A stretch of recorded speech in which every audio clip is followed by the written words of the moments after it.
That is so cool. Crazy. It's from independent brand from here from Argentina. They are my friends, and they give me the T-shirt for this special occasion.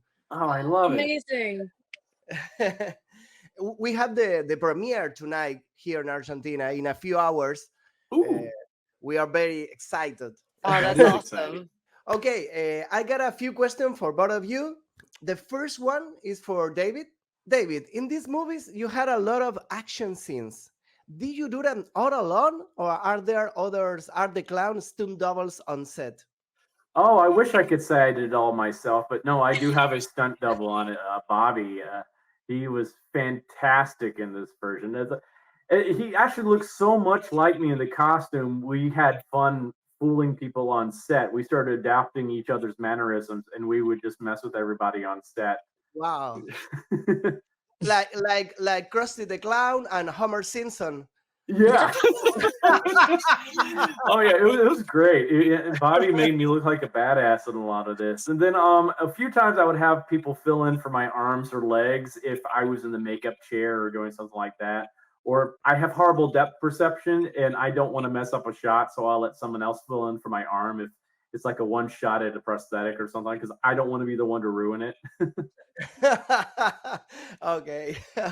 Samantha, in all the three films, but especially in this one, you had to act wearing a lot of makeup in your face. How difficult is to get the character expressions when your face covered by so much latex and paint and makeup? Yeah. I joke that there was a whole lot of acting that no one will ever see. Like there were like my eyes were doing profound things. The thing is these prosthetics are so like they are basically like second skin. Well, for the one I had, so the more expressions I made, it would read. But it's difficult just because sometimes in a scene, if I have no eye and then I have that little pop in eye. So it's like looking through a straw. So the most difficult thing was like I would be like trying to be in a scene with like Lauren and really like, but for camera I'd have to look and turn my head this way, and I'd be staring at like the wall. So I wouldn't even be doing the scene with like David or Lauren. I'd be doing it with the wall trying to. So there are definitely hurdles, but we figured it out. We made it work, and I think the makeup it adds so much of that scariness. I would be interested to see what my face was doing underneath it all, but that mask, like that prosthetic, it does a lot of the heavy lifting. And David, I saw an interview where you described Art the Clown as a murderous version of Mr. Bean. How difficult is to compose a character with so much humor, but at the same time causes so much fear without going to either extreme? That is definitely a challenge, because that's something we've been talking about since the first film, especially when the first time we really started talking about that was when we were doing the pizzeria scene, because we wanted to make sure I wasn't going too cartoonish, too funny with the character, especially in scenes where he's supposed to be very sadistic and threatening.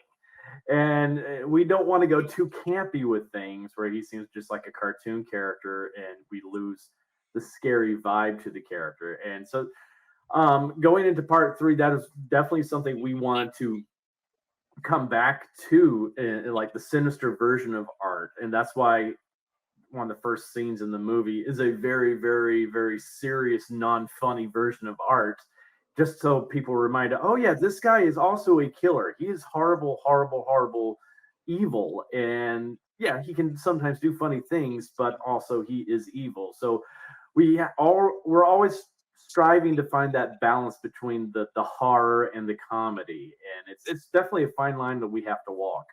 Okay, I understand.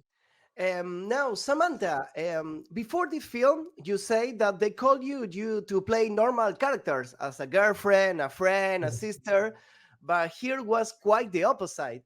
Would you like to continue playing creepy characters like Vicky, or would you rather take a break and get back to something quieter?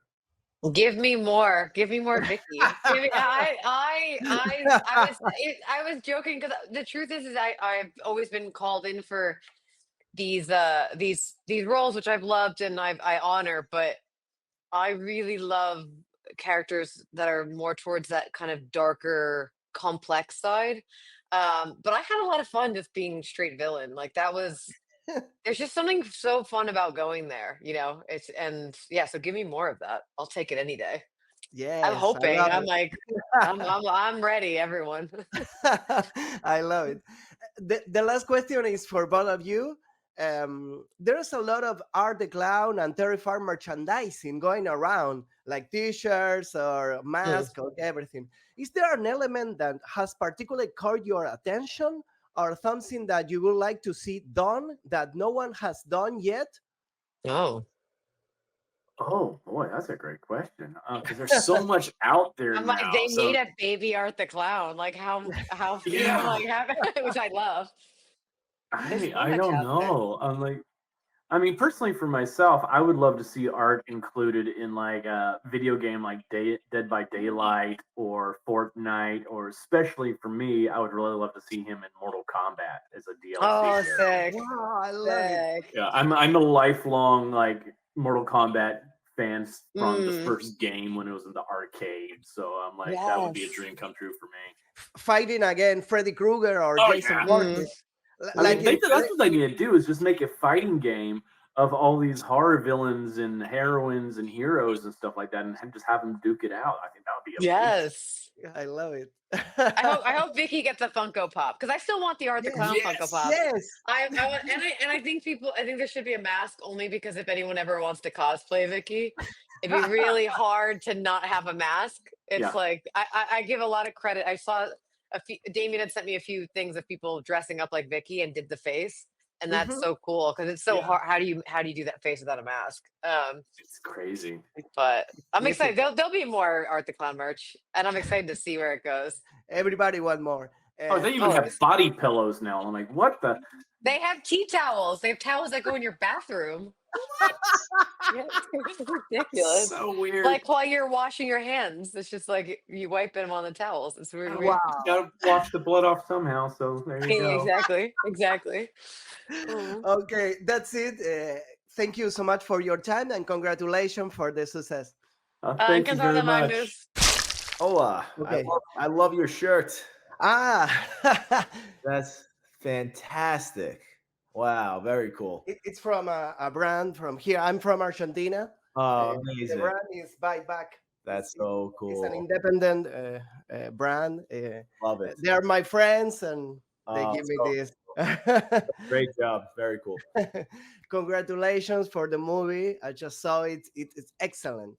Oh, thank you so much. I'm glad you enjoyed it. I love it. I love it. Now we have the premiere here in Argentina. It's tonight. Oh, really? Wow. Yes. Ooh, that's exciting. Yes. Yes.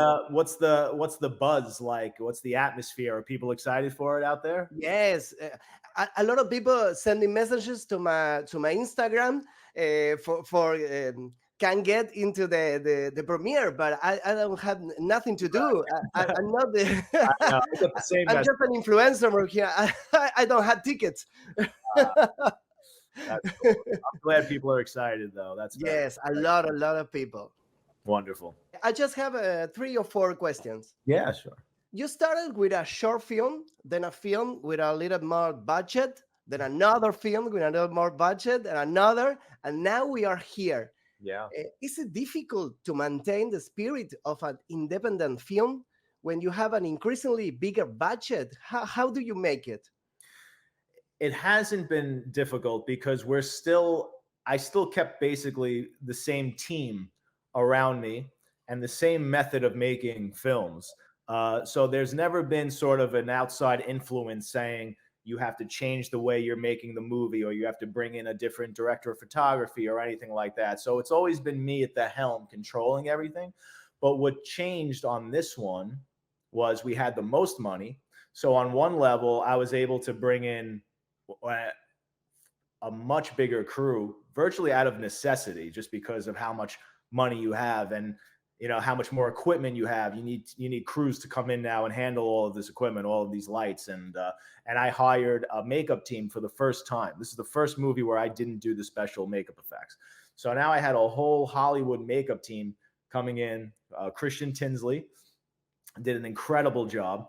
And so I was able to now focus more with my actors, focus with the camera department, my production designer and costume designer. So whereas those areas of production may have gotten sacrificed a little bit in the prior films, you know, I was able to really focus now in those areas. And I think it's not debatable. I think that this is the best looking film and technically the best made film.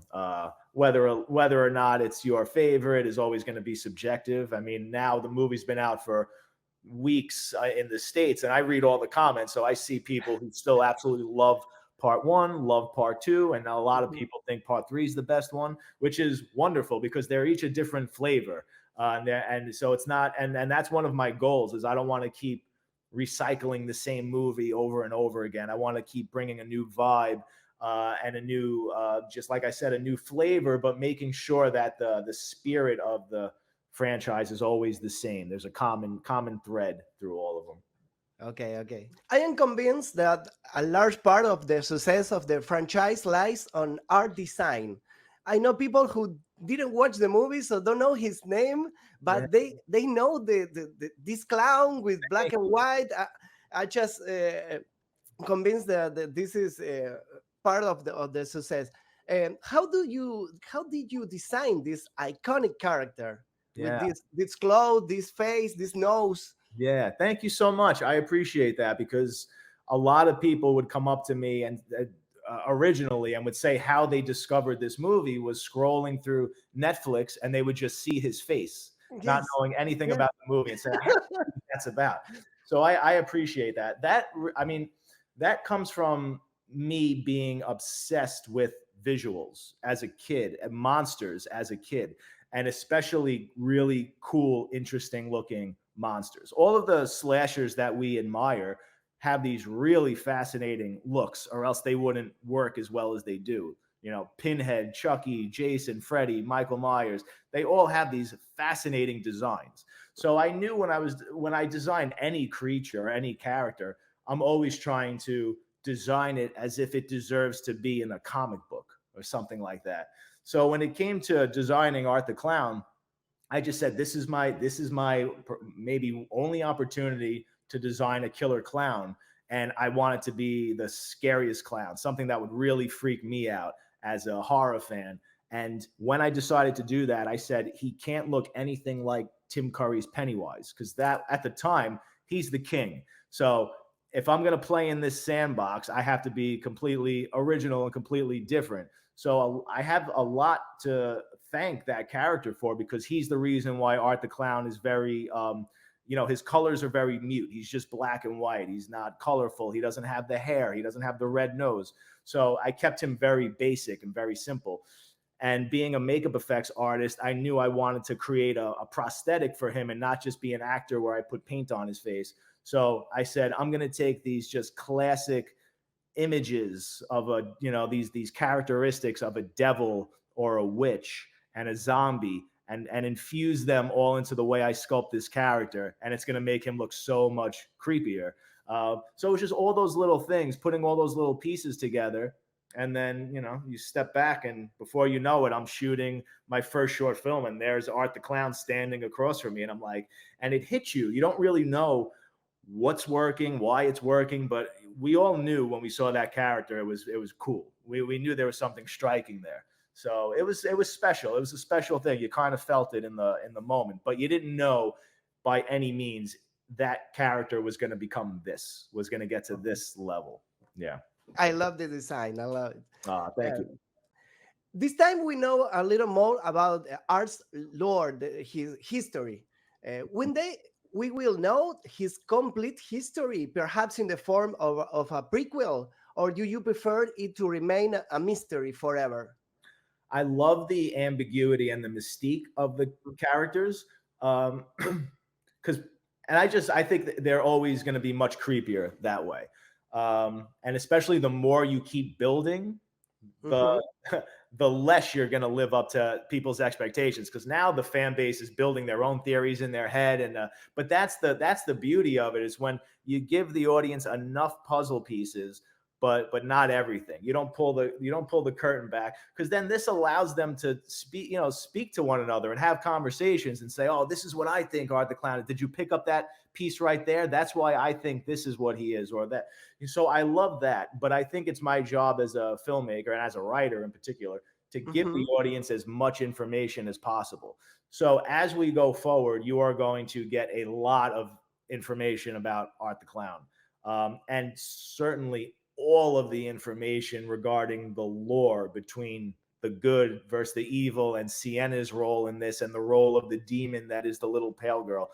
All of that information is going to be unveiled. So I'm excited. I'm super excited, because it's very epic finale to this franchise, and we're going into the final chapter right now. So, but I just don't know how big this chapter is going to be. If it's too big, I might split it up into 2 more movies, but we are in fact going into the final chapter right now. Like part 1 and part 2. It'll be like part 1 and part 2. Kill Bill Volume 1, Volume 2. I love it. I love it. I have to go back to the Terrifier. It's still buried there, isn't it? It might be the only thing that can stop them.